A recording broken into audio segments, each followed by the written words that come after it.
Hello. Today we'll talk about an important Japanese architect, Hiroshi Hara.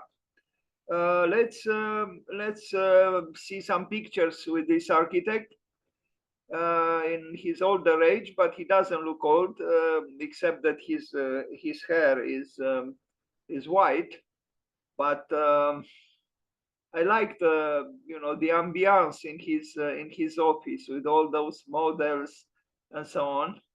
Here he was as a young man, young and restless, perhaps architectural theory now, like other Japanese architects, he was very preoccupied with the theoretical aspects of architecture.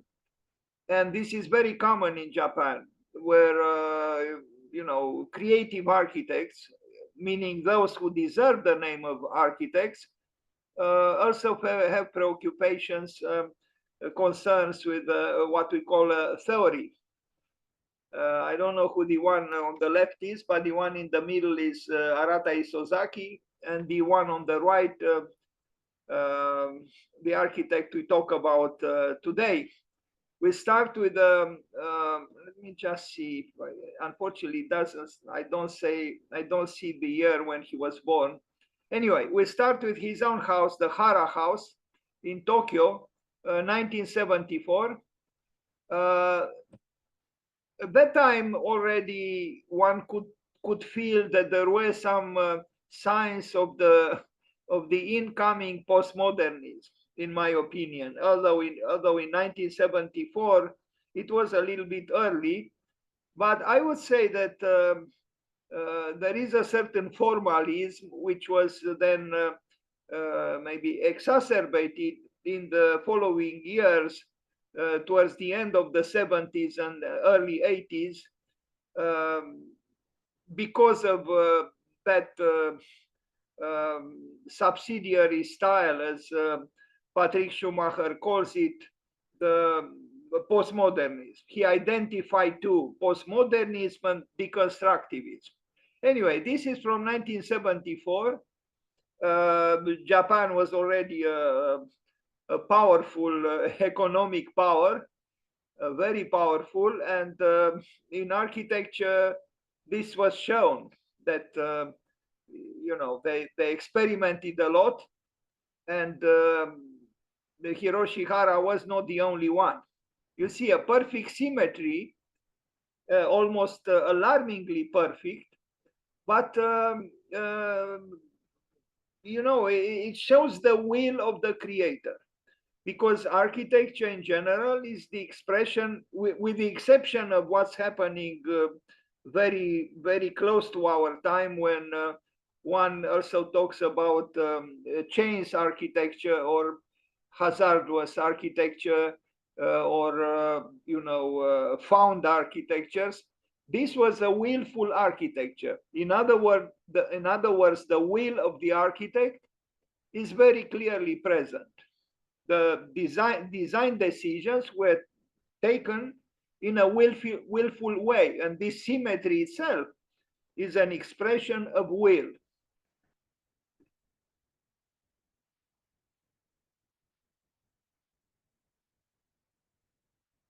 Um, I hope you can hear me, because I received here a message that now you can see the screen. Do you see the screen or not? Yes. Okay. The Ito house from 1967, so earlier.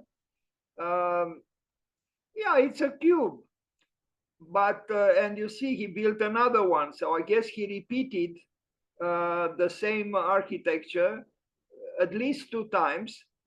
Uh, yes, it's a cube, but it's not truly rigid. I mean, it is a cube, but it's elevated from its concrete base, and there is a certain level of playfulness, and we are going to witness other manifestations of this playfulness a little bit later.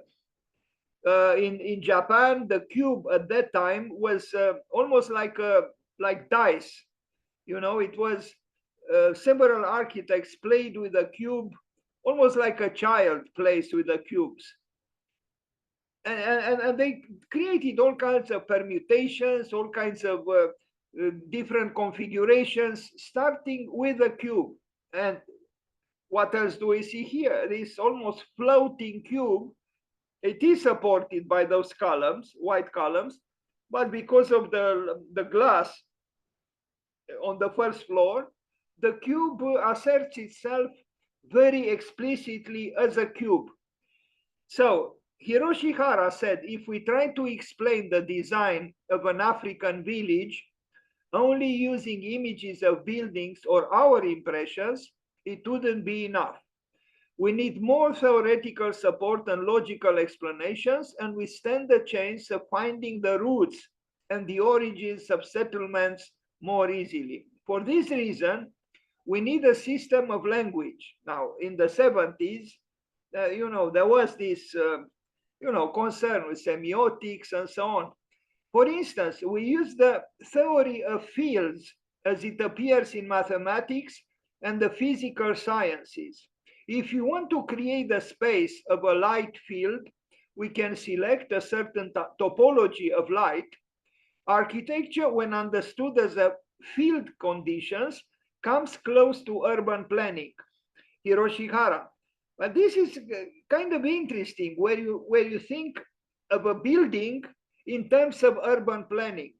But this was known even by Palladio, and maybe even before him, that a room was considered to have the same spirit of the whole house, and the whole house the spirit of the whole street, and the whole street or that segment of the city or the town or even the village to express the spirit of the whole settlement, be it a city or a village, and vice versa. In other words, the city is like a villa, a large villa, and the villa is like a small city.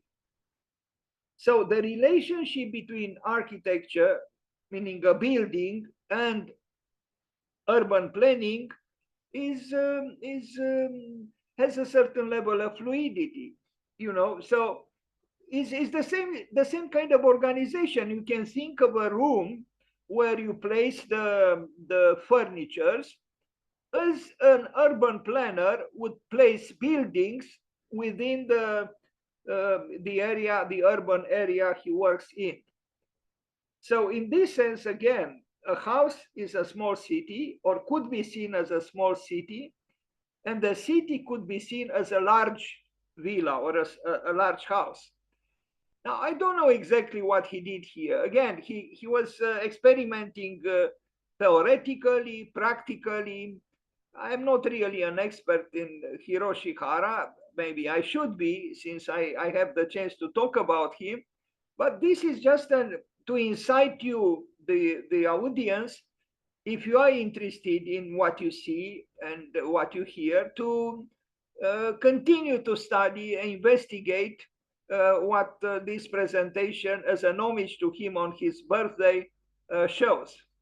Too bad sometimes in Japan, the images of the works are displayed on Google Images, the very small resolution. Like that's why now we have these pictures which are perhaps a little bit too small. Anyway, this is a house he was working on, but we should not forget what he tried to say, plus the reference to mathematics. It would be very interesting, I would say, to enlarge your vocabulary, your architectural language, through suggestions coming from other disciplines. And that's what not only Hiroshi Hara, but other architects, and not only in Japan, of course, did and do. Because even Wolf Prix said, if you only think of architecture, you will only get architecture. But what is potentially negative in only getting architecture? As an architect, of course, you try to build a building. But to say that you only get a building or only get architecture, what else is to get? Maybe the the other expectation, a larger one, would refer to that meta architecture, as Volprix called it, a meta architecture, in a way, architecture beyond architecture. And other disciplines could help you to achieve or move in the direction of a meta architecture. Of course, when you look at the building, you see a building here and you'll say, yeah, it's a building. You might like it, you might not like it. But when you read the theory behind it, maybe your perceptions, your understanding of it become wider and deeper. So under a polyhedral roof, a free domain where the types and forms of action are easily determined, the curving prismatic space of the common living area has been designed to allow the best airflow. The roof has been designed according to a complex, folded and convex system of units in the form of polyhedrons composed of triangular planes. I don't know what this, and it's not a very clear image. I don't even know why I have it here. The world of Yucatay, the porous body, the basic nature of architecture is in its holes. This is also very interesting. I don't know what Yucatay means. Maybe in Japan is, I see the translation, the porous body. And this makes me also think of the works of Stephen Hall and other architects who talk about porosity. But it's very possible that there is some truth in this, because I remember what even Frank Lloyd Wright said, that in a certain way, I do not quote rigorously, but his message was that perhaps architecture wouldn't be so difficult to do if it wasn't for the windows or the holes in the walls. So here we see the basic nature of architecture is in its holes. So I think it's worth investigating what porous architecture could be, or the porous body, the world of Yucatay, and the meaning, the essence, the force, the consequences of the holes of architecture, or the holes in architecture. Because you can take a cube, you create a cube, no, a perfect cube, but then you have to place the windows in those walls of the cubes. You can place them in many ways, practically in a infinite, maybe not quite infinite, but no, I think yes, you can place the windows in so many ways. But which one is not, or which ways are not superfluous? This is a difficult question. And maybe Frank Lloyd Wright was correct. Architecture is not difficult to do if it wasn't for the windows.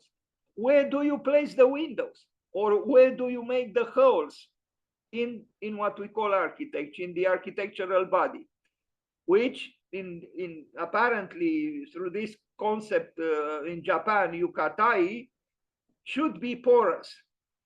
4 cube houses. As I mentioned earlier, there were other architects, not just Hiroshi Hara, who worked with the cube, playing with the cube like a kid plays with a cube, like some players play with dice. And it is a form of, it is a ludic manipulation of the cube. He built also, not just in Japan, we are going to see some works he built also based on the cube in other parts of the world. You see, it's essentially the same building, but with small variations. It's a cube sitting on a pedestal, on a base.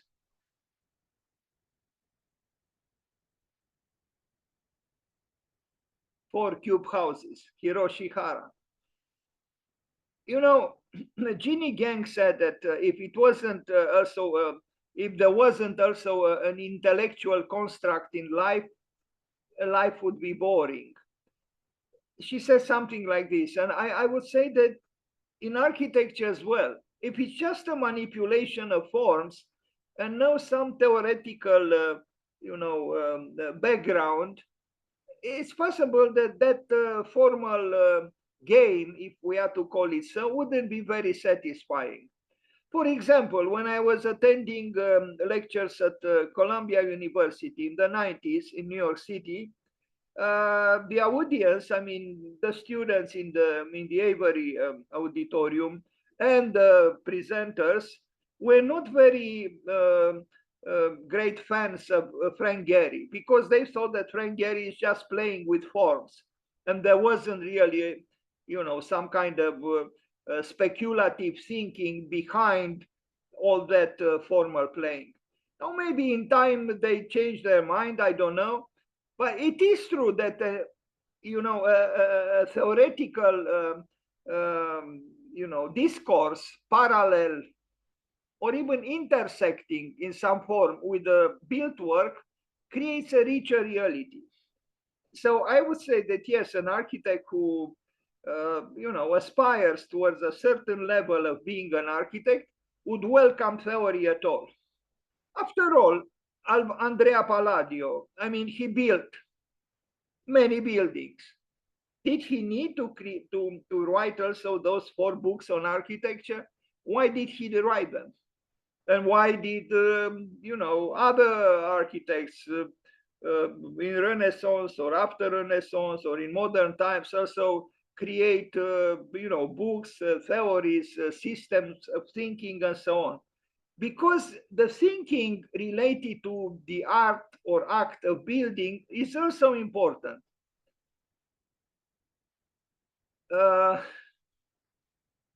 Yeah, this is a website where I took some of these images from, unsatisfying as they are, because the resolution is not great.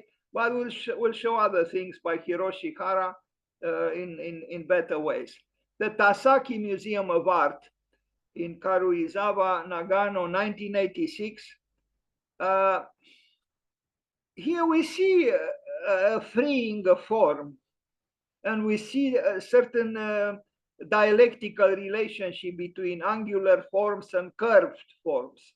So it's the conflict, the tension between the curve and the angles. 1986 was also a year when postmodernism was still making victims to the left and to the right. And for example, these forms that he uses here, in my opinion, for my taste, and I am subjective, they are a little bit too pop, too, yeah, I don't know. I find them a little bit problematic. But this is my opinion, a subjective opinion.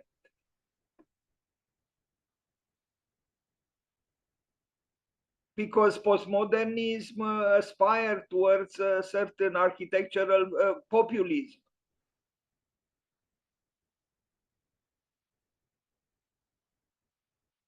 How else to interpret the appearance, the publication of a book like Learning from Las Vegas? Naha Municipal Jose Primary School, a school, 1987. Hiroshi Hara. Again, the pictures are not truly great, but here we also see a side that is without sloping roof. At least from this side, we don't see the sloping roof. From the other side, we do. So there is a dialectical play here in the work of Hiroshi Hara, like we saw in the previous work. Yamato International in Ota, Tokyo, 1987. This is a large building, but it's a large building which, although it is monolithical, you can also see the components, meaning the multitude which contributes to the whole. So you have multiplicity in unity. And that's why the large volume is not actually boring or crushing. It is a large building, but because of these variations, these fragmentations, You have the whole, but you also have variety in unity, in other words. 1987, Hiroshi, Hara, Tokyo.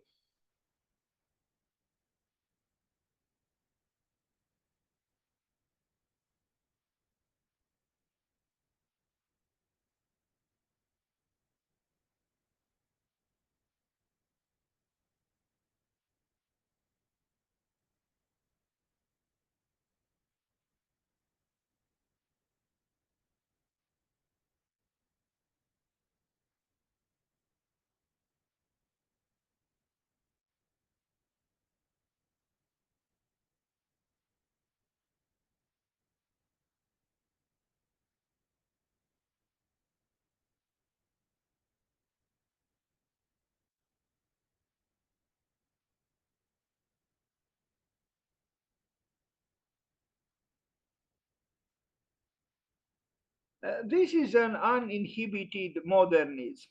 You see even decorative panels or, ornamental designs here. He was not afraid to use them, although Orthodox modernists try to banish ornament. So Hiroshi Hara, born in 1936. So let's see, he's 87 years old today, no? Yes, 87. Also an author on architecture, was a professor at the University of Tokyo until 1997. There we see some of his works, and we are going to see um,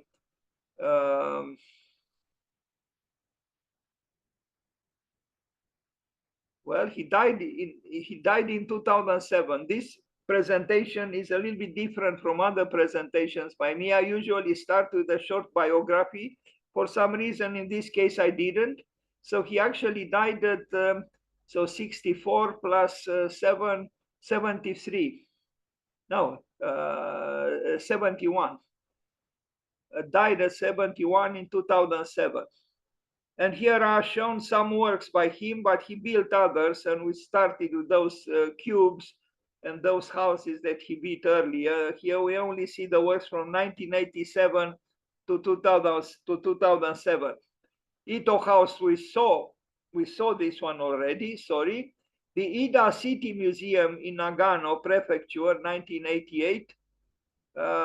It's a museum, 1988.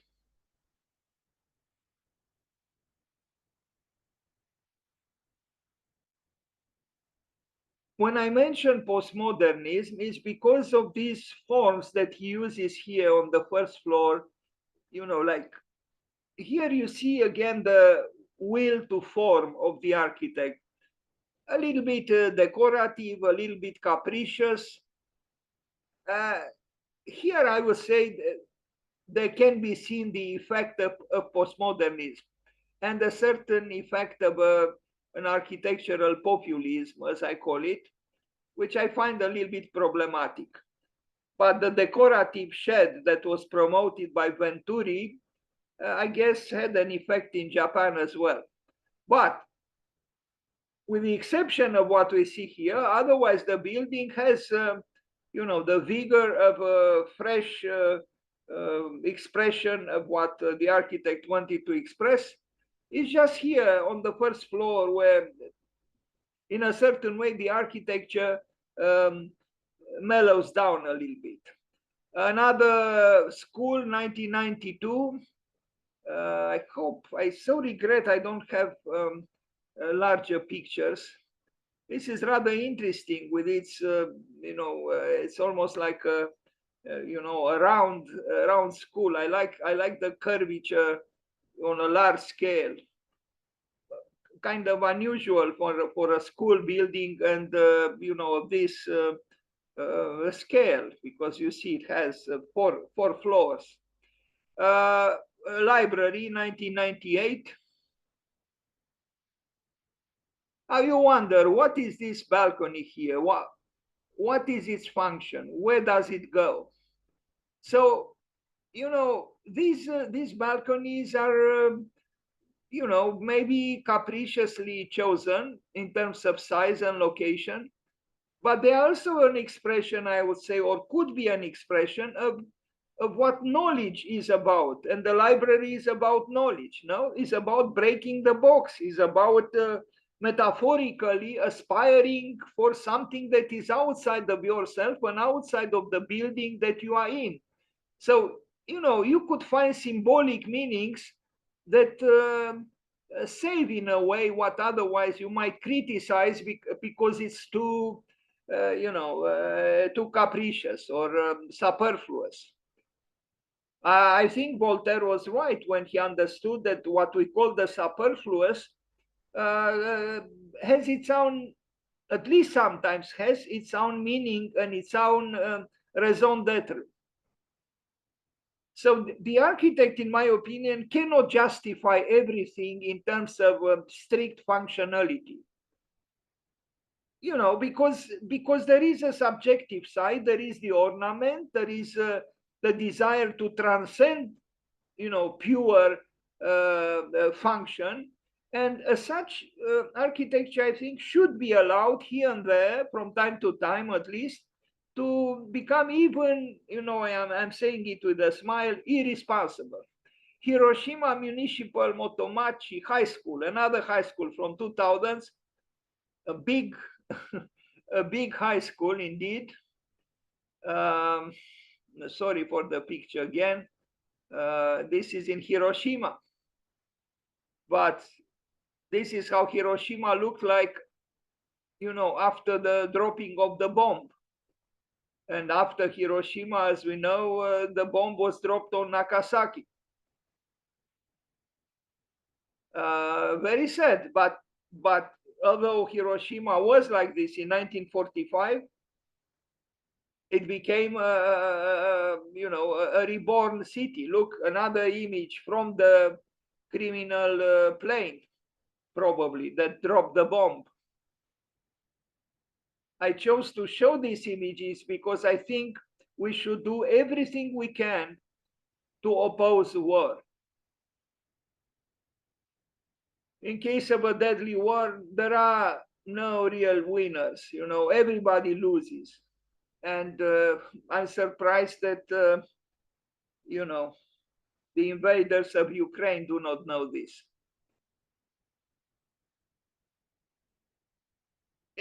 Does Mr. Putin know of this? Did he ever see such pictures?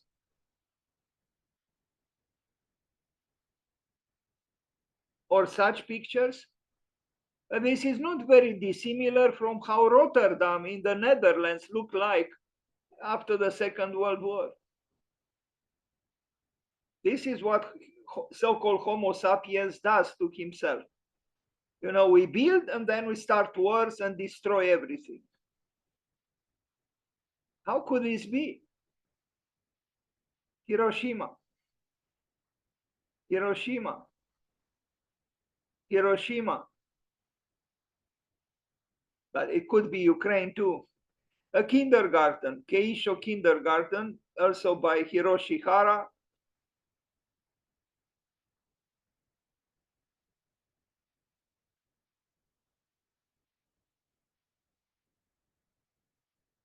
A beach house, a cube. We already saw several cubes with a picture smaller than this one. But I mentioned this, again, it's a simple cube. No, it's executed impeccably. It's, you see, even here, a more conventional architect would have covered the facade, this facade, with pieces of wood, probably exactly like on the left side here, all the way to this side. Why did he place these at 45 degrees as opposed to these on the left side? Again, because in architecture, not everything can be justified rationally or logically. It was an aesthetical decision, and I don't think it was a wrong decision. The facade of the cube is more nuanced and more interesting in this way. Here he is, I think in Poland. He was invited in Poland to lecture. And it moves me, this picture. It's probably some students talking with Hiroshi Hara. He smokes, they don't smoke, in an informal setting. Very nice, you know. I mean, we should have such dialogues, you know, all across space and time, if possible.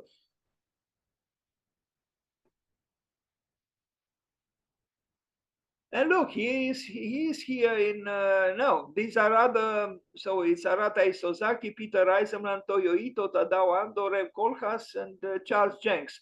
I don't know why I introduced this picture here. To be honest with you, I made this presentation a few years ago, and I'm surprised myself. Why did I include these people here in this presentation about Hiroshi Hara? I don't know. Sapporo Dome Stadium. So he built a small cube, but he also was able to build, look, a giant stadium, impeccably executed. I mean, constructed.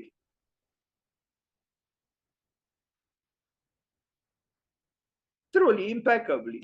I mean, I don't know how they are able to be like this. You know, it's Brâncuș, he polished a sculpture working years, you know, on it, a small sculpture, no? But here is a huge building, which is as, you know, perfectly executed, like a sculpture by Brâncuș. And it's also an inhabited sculpture, because this was the definition of Brâncuș, that architecture is an inhabited sculpture. I don't think he was truly correct. Architecture is a little bit different from a sculpture, but sculpturalness does add to architecture. It is a exceptionally well crafted architectural whale.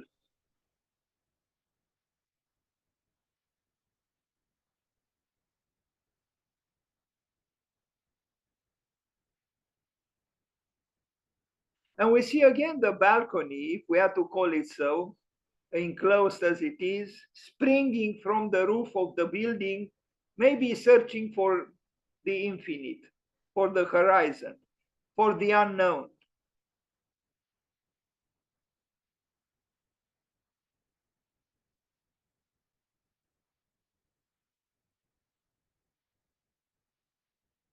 Of course, the pure prosaic functionalist would have said, we don't need this. Let's get rid of this, right? But a good architect is more than a morose, bored, strict, restrictive, and probably with a pathological inferiority complex functionalist. So this thing here, with its superfluousness, has its beauty and maybe even its meaning, superfluous as it is.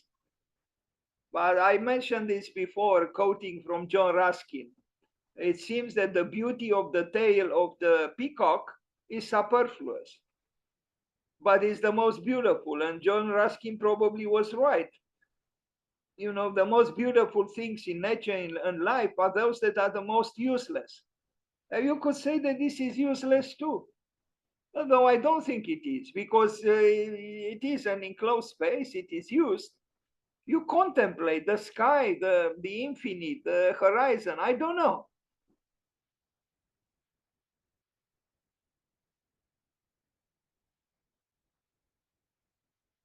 Hiroshi Hara, a stadium.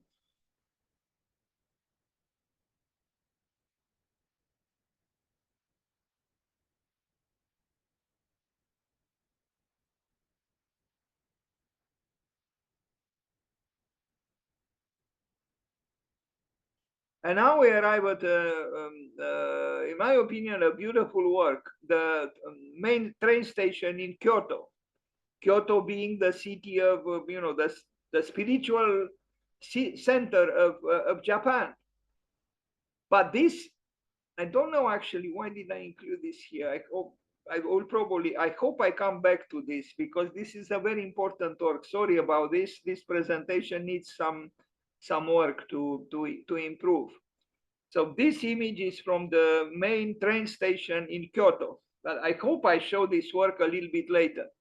In the meantime, we still contemplate the. At the time when I created this presentation, I probably wanted to compare something. This work, the stadium with the train station, but I forgot in the meantime what I wanted to say by the way of this. Anyway, I hope I'll show that work a little bit later. Again, the stadium, an experimental house in Cordoba, Argentina, not in Spain. And this is an interesting work too, and it shows the playfulness of Hiroshi Hara. You know, it's a house composed of three parts, each one ludically conceived, and with a bridge connecting the three. Very, very playful, really, and not just chromatically. Again, playing with a cube.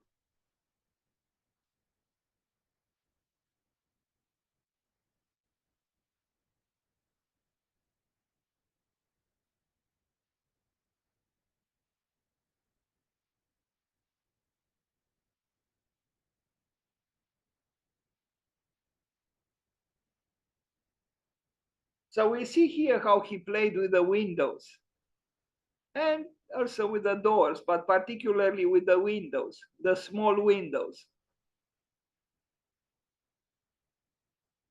And here are the plans of the house.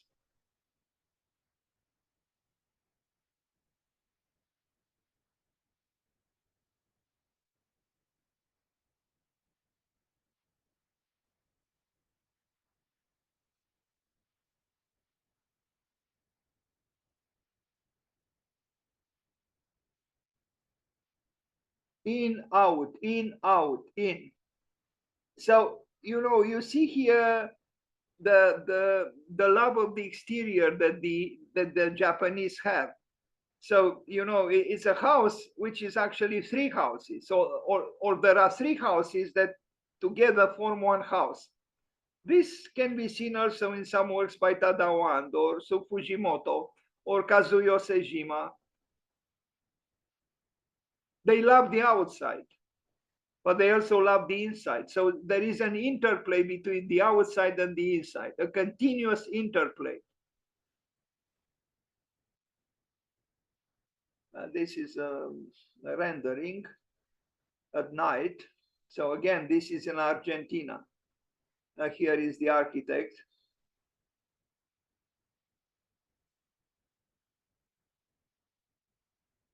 A view inside one of these three parts of the house in Argentina.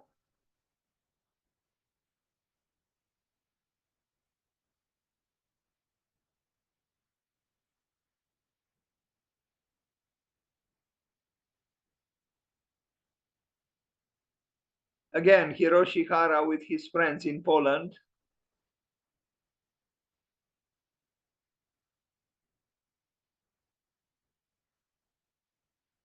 I like even this fact, you know, the students, I imagine they are students sitting on chairs while the architect sits on the, you know, on the deck.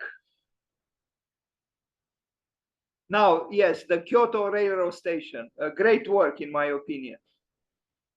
It's, you know, it's you could say it's the cathedral of railways, or the cathedral of you know, train moving, or the cathedral of moving. You know, I don't know how to call it, but it has this majestic, almost sacred. You know, the space itself is maybe a metaphor for the crossing the threshold, the drama, the poetry, the expectations, the emotions of taking the train, of departing, you know, which I think everybody who used a train experienced in a train station, waiting for someone or waiting for the train to take you away. It's a special feeling that you have in a train station, maybe more than in an airport. And here I mean, you know, Kyoto is Kyoto. a very, very important city in Japan and for the whole world. But we see that despite the fact that this is a, a function, a very, I don't want to say prosaic function because it's not prosaic, but this is not a temple. And maybe it's not a place where to dramatize the roofing the way he did. But he did so, I think, exactly because it is about this threshold, the threshold that you step over in order to live or in order to arrive, or both. And I think he did a great job because the public dimensions of this space, the collectiveness that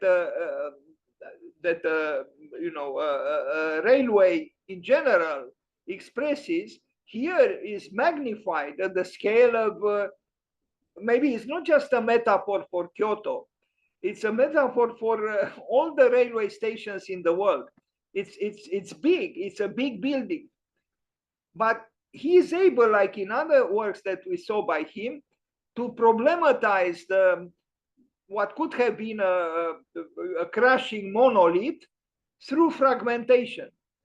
And yes, the space is giant, but because of these fragmentations, it becomes human and maybe not domestic, but there is a balance between the big and the small, between the whole and the fragments.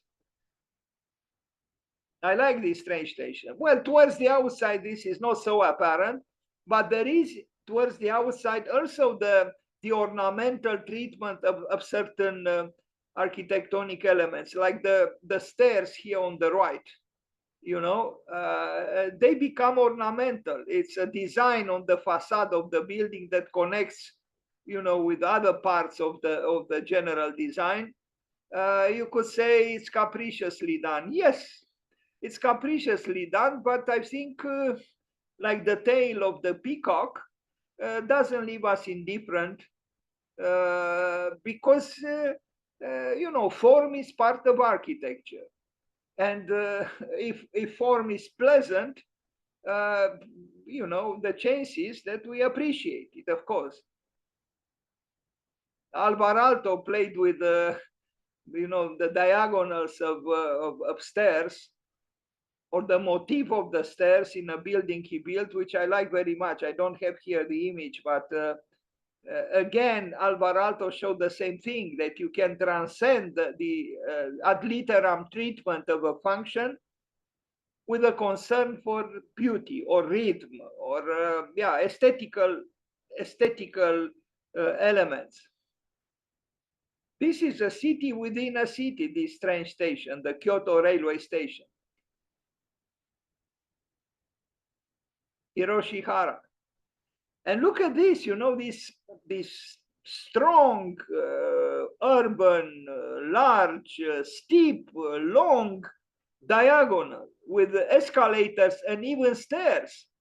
I mean, they might not have been necessary per se for their function, but for the metaphorical function, they are very necessary. It's about, again, crossing the threshold, stepping over, moving upwards or moving downwards. It's about movement. I think it's very impressive. And can you imagine how tall this interior is? I am sure you cannot be indifferent if you are to enter this railway station in Kyoto. And it is a celebration of collectivity. I mean, you have multiplicity, or this large number of people are composed of individuals like you and me. So there is the togetherness, there is the collectiveness or the collectivity or the collective, but there are also the members that compose this collectivity. So you have both variety and unity, multiplicity and unity. I think it's an excellent work.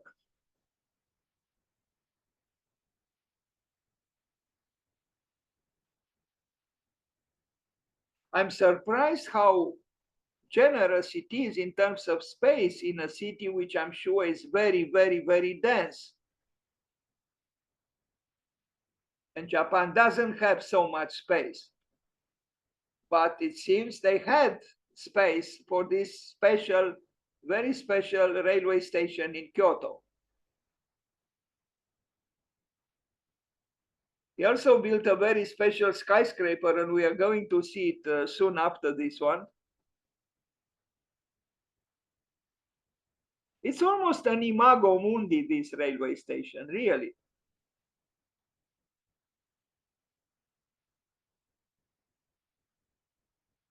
And look, there are people who actually climb those stairs, also, although there are escalators as we saw them. Kyoto, Hiroshi Hara. The dynamics of architecture, the sculpturalness of architecture, the collectiveness of architecture, the publicness of architecture, but also the individuality of architecture. It's a big organism. It's a big architectural animal, this railway station. But I think it works.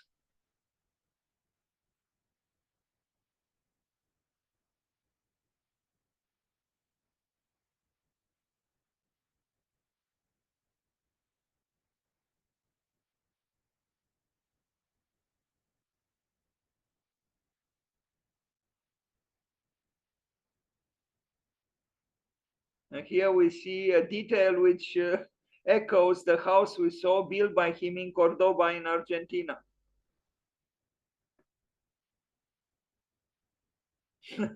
I mean, if you get bored in Kyoto, which is probably impossible, but let's imagine you just go to the railway station and sit on a, you know, on something there and just watch, you know, a quintessential, you know, manifestation of life.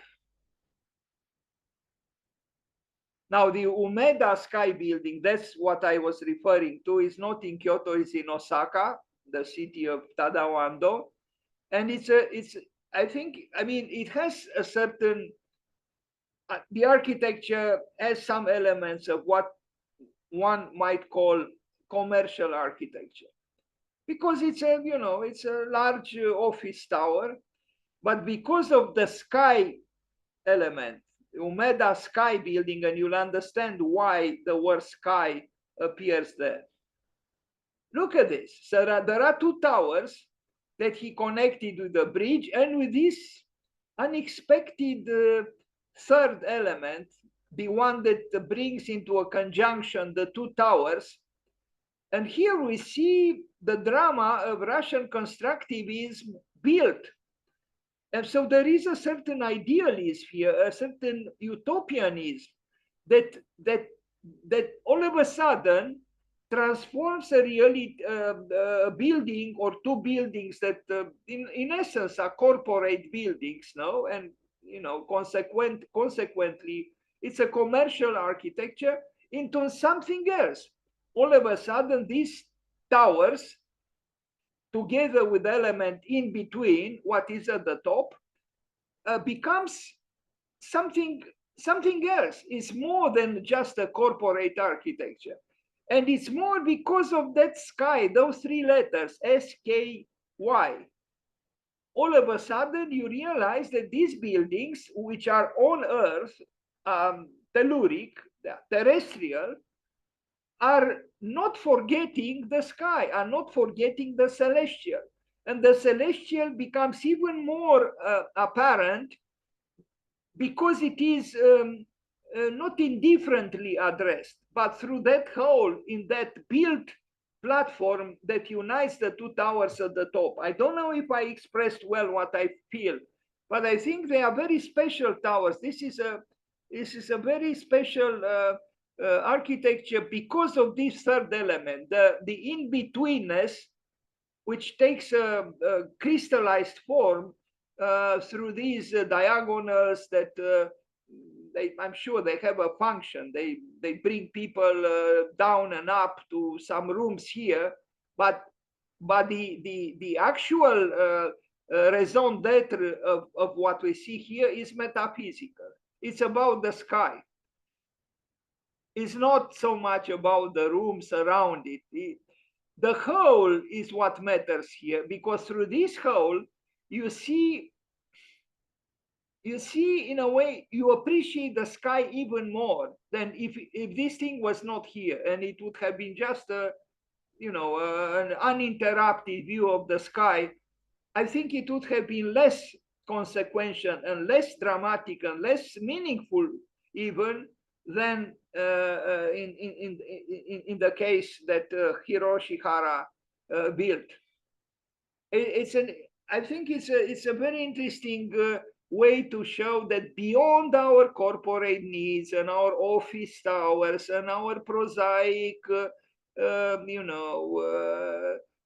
needs, there is something else, and that is the clouds, the sky, the the infinite of our imaginings and so on. I could go on and on trying to approximate what I feel when I see these two towers. These towers, again, without that part in the middle, would have been just other glass towers, office towers, tall as they are, nothing special.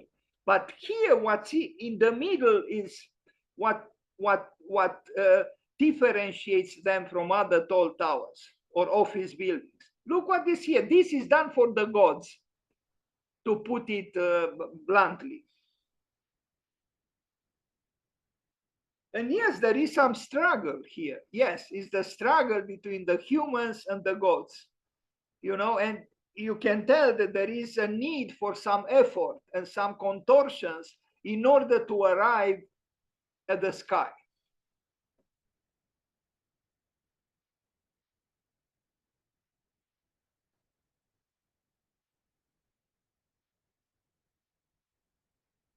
So the architect became a philosopher and a poet because of that gesture there at the top.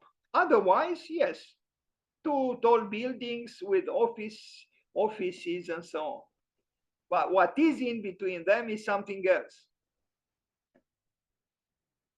I particularly like this picture, which is, you can tell in this picture that what truly matters is not what is on the left and is not what is on the right, but what is in the middle.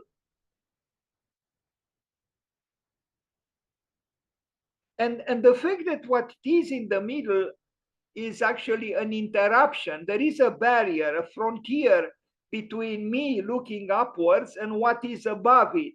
And that's why I kept reminding myself when I was a kid and I was visiting my grandmother, and she had a small window, about, I don't know, 45 centimeters by 45 or 50 centimeters by 50 centimeters. So the wall was not a glass wall like in any glass house on this world, but through that small window, my perception of the outside was intensified. And exactly the same thing happens here. Through that hole, my perception of what is beyond it, meaning the sky and the clouds and the light, is intensified.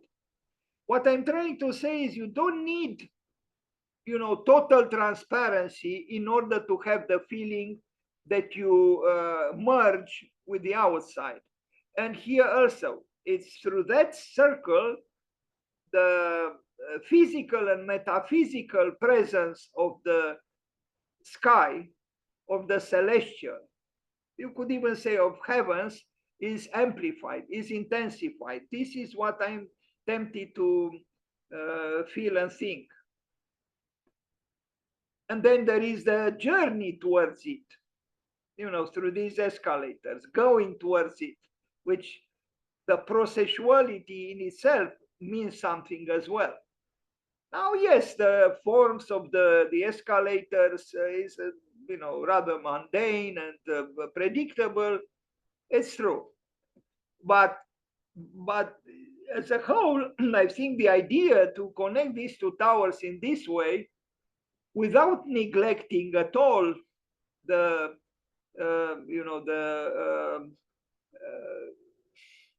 how to say, the transformational and the yes, the transformational journey towards what does not belong to the humans, the transcending aspects of architecture, because I see here a certain level of transcendence done through the measurable means of architecture.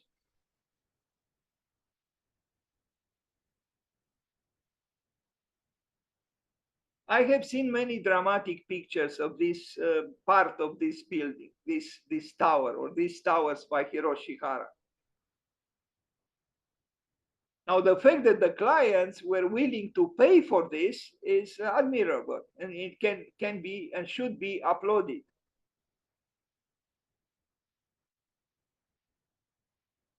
It is as if, you feel like saying, yes, these buildings belong to us, but life itself continues to be a mystery, and the relationship between the earth and the sky continues to be, to transcend our measurements.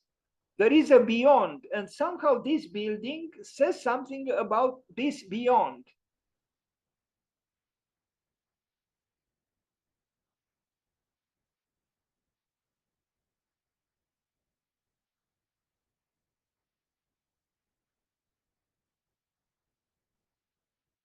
Another good work, an interesting work by Hiroshi Hara.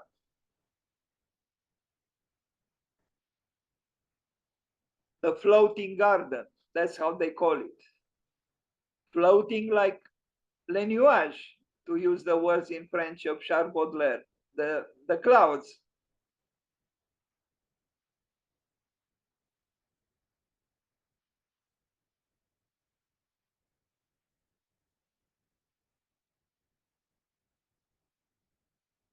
I remember what Charles Baudelaire wrote in The Albatross, the beautiful poem where he says the poet can fly but cannot walk. And I think it is true very often. The poet can fly but cannot walk. Well, this building, the two towers, left and right, are about walking, about the pros of, financial speculations, corporate concerns, money, and so on. But the floating garden is about something else. It's about flying, floating. It's about the poet. It's about the poetry of architecture and the poetry of living, aware that above the earth there is the sky. Not bad.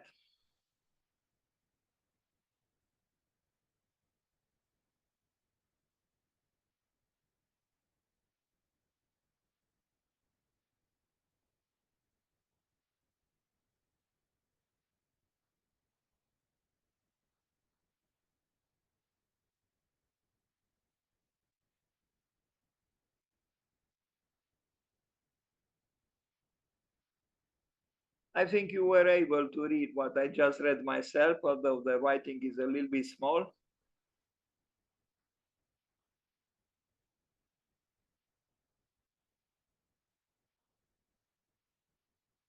Hiroshi Hara.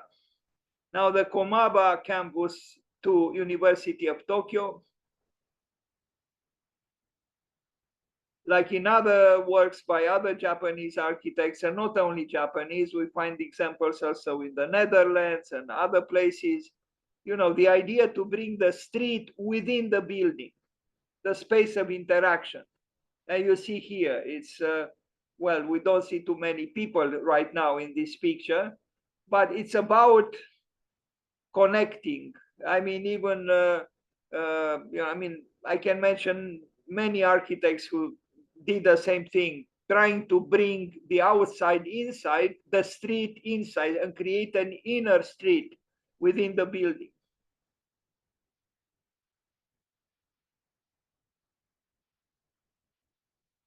And it's the same attempt to unite the opposites, to unite the outside with the inside. But in this case, the inside doesn't move, doesn't open up towards the outside, but the outside comes inside explicitly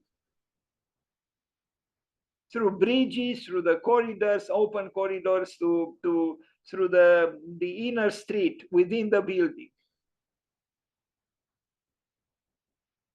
renderings the way at that time were done.